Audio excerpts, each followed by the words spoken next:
Росіяни нам давали 2 дні, деякі західні союзники давали 3 дні, американці ж вірили в нас і давали нам до 2 тижнів. Та навіть Олексій Арестович давав Києву 2 тижні. Але вже йде 8-й місяць війни, а ЗСУ навіть проводять успішні контрнаступи на деяких лініях фронту. Це Visit Ukraine. В цьому відео ми розглянемо 2 випадки, коли слабша армія змогла перемогти сильнішу, і розвінчуємо один міф. Підписуйтесь і поширте наш ролик.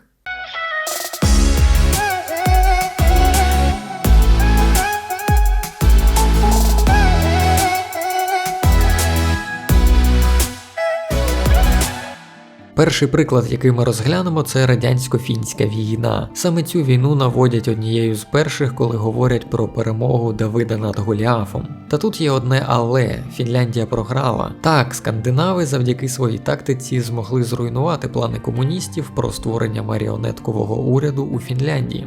Також тодішні війська Північної країни змогли ліквідувати від 321 до 381 тисячі радянських солдат, де понад 127 тисяч вбитими. Але Радянський Союз не зважав на людські втрати і продовжував тиснути на супротивника. Як наслідок, Червона армія прорвала гарно оснащену лінію оборони, більш відому як лінію Маннергейма, а Фінляндія так і не змогла знайти воєнної підтримки у міжнародних партнерів. Тому офіційно фіни програли цю війну.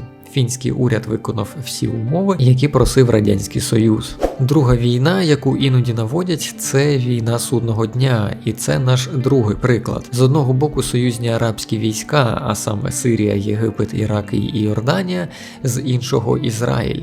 В арабів майже 1 мільйон солдат, що в 2,5 рази більше, ніж в Ізраїля. Різниця важкої техніки досягала від 1 до 2 до 1 до 5. Тут об'єднані арабські сили напали зненацька, чим змогли дестабілізувати Ізраїль і захопити декілька великих населених пунктів. Але Єреван зібрав своїх резервістів і почав контрнаступати. Як наслідок, слабший Ізраїль розбив одну з єгипетських армій і зупинився за 40 кілометрів від столиці Сирії Дамаску. А плани союзних арабських військ повністю провалились. Але найкращий приклад, про який варто згадувати, але говорять вкрай рідко, це Перша російсько-чеченська війна. Однією з причин конфлікту було те, що Росія хотіла приєднати до себе Чеченську республіку Ічкерію, яка під час розпаду СРСР стала незалежною державою. Співвідношення сил було 1 до 4,7 станом на лютий 1995 року. Тобто за Ічкерію воювало приблизно 15 тисяч осіб,